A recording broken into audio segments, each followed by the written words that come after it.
আমার স্বামী নেশাখোর। এটার জানার পরও বাবা তার সাথে আমার বিয়েটা দেয়, কারণ আমার স্বামী আমার আপন মামাতো ভাই। সেদিন বিকেল বেলা আছরের নামাজ পড়ে যখন ঘরে বসে কুরআন তেলাওয়াত করছিলাম, এমন সময় মামি কাঁদতে কাঁদতে ঘরে আসে। মামির কান্নার আওয়াজ শুনে আমি উঠে দরজার কাছে যাই দেখতে। তখন মামি আব্বুকে কাঁদতে কাঁদতে বলল, ভাই, আমার ছেলেটা বরবাদ হয়ে গেছে।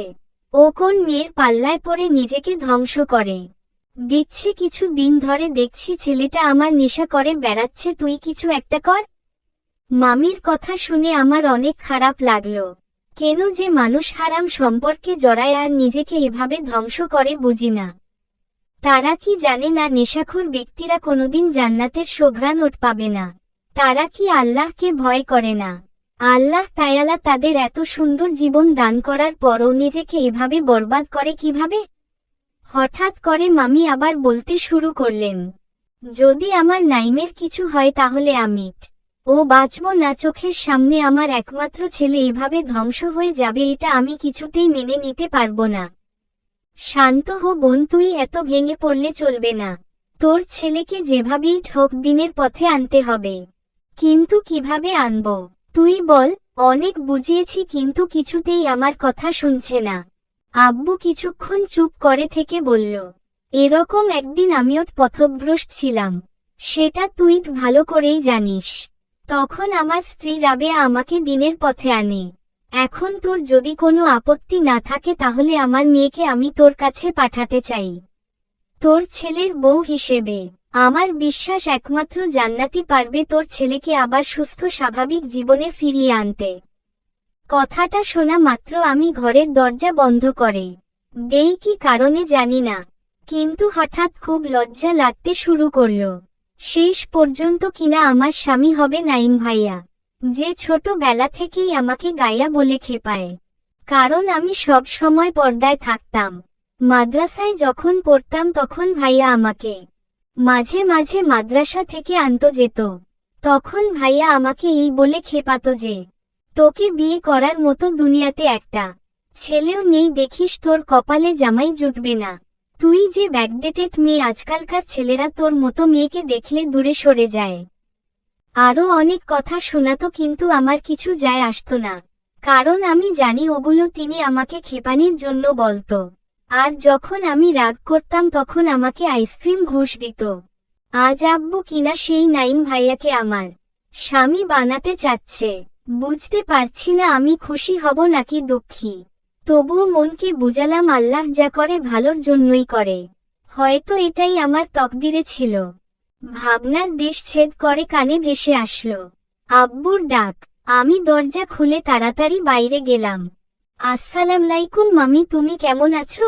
মামি হাসি মুখে আমার পাশে এসে মাথায় হাত বুলাতে বুলাতে বলল, আমি তো ভালোই আছি মা, কিন্তু আমার ছেলেটা ভালো নেই। তুই কি আমার ছেলেটার দায়িত্ব নিতে পারবি? পারবি কি আমার পাগল ছেলেটাকে একটু মানুষের মতো মানুষ বানাতে? আমি লজ্জায় চুপ মেরে গেলাম। এখন কি বলবো, এমতাবস্থায় কি করা উচিত? আব্বুর দিকে তাকালাম। আব্বু বলল, বল মা, তোর নাইমকে বিয়ে করতে কোনো আপত্তি আছে? তোমার যা ভালো মনে হয় করো আব্বু, বলেই এক দৌড়ে সোজা ঘরে চলে আসলাম। বুকটা এখনো ধুরপুর করছে, কি হতে চলেছে আমার জীবনে। আল্লাহ তুমি রহম করো। অতঃপর আমার আর নাইম ভাইয়ার বিয়েটা সম্পূর্ণ হয়। এখন আমি বাসর ঘরে বউ সেজে আছি, কিন্তু জানি না এরপর কি হবে। এই রাতটা নিয়ে অনেক স্বপ্ন ছিল আমার। স্বামীর সঙ্গে সারারাত গল্প করব, ছাদে বসে ওনার কোলে মাথা রেখে জ্যোৎস্না বিলাস করব।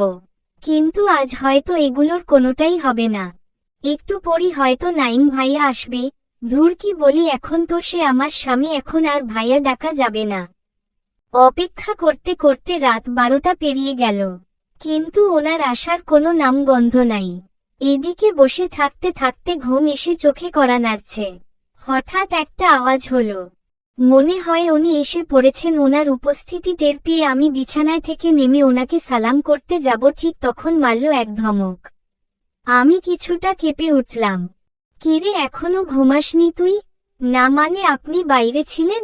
তো কি আমি যদি সারারাত বাইরে থাকি তাহলে কি তুই সারারাত জেগে থাকবি?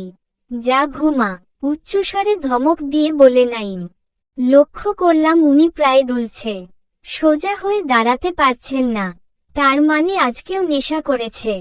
উনি আমাকে পাশ কাটিয়ে গিয়ে বিছানায় শুয়ে পড়ল। কেমন ছেলে দেখছেন, বাসর রাতের মতো একটা পবিত্র রাতেও নেশা করে। আনরোমান্টিক ব্যাটা একটা হু। ওনার কাছে গিয়ে ওনার পা থেকে জুতো জোড়া খুলে দিলাম, ঠিকভাবে শুইয়ে চাদর টেনে দিলাম। চাঁদের আলো ওনার জানলা ভেদ করে ওনার মুখে এসে পড়ছিল। এতদিন ওনার প্রতি আমার কোনো অনুভূতি ছিল না, কিন্তু আজ কেন জানি ওনার জন্য অন্যরকম অনুভূতি জাগছে মনে। খেয়াল করলাম উনি ঘুমিয়ে পড়েছেন। লজ্জার মাথা খেয়ে ওনার কপালে একটা চুমু দিলাম আর বললাম, আপনি আমার স্বামী, প্রাণের মানুষ। আজ এবং এখন থেকে আপনার সব কষ্টের ভাগীদার আমি। নিজের জীবন দিয়ে হলেও আপনাকে আমি এই নেশার জগৎ থেকে বের করে আনব। ঠাস ঠাস।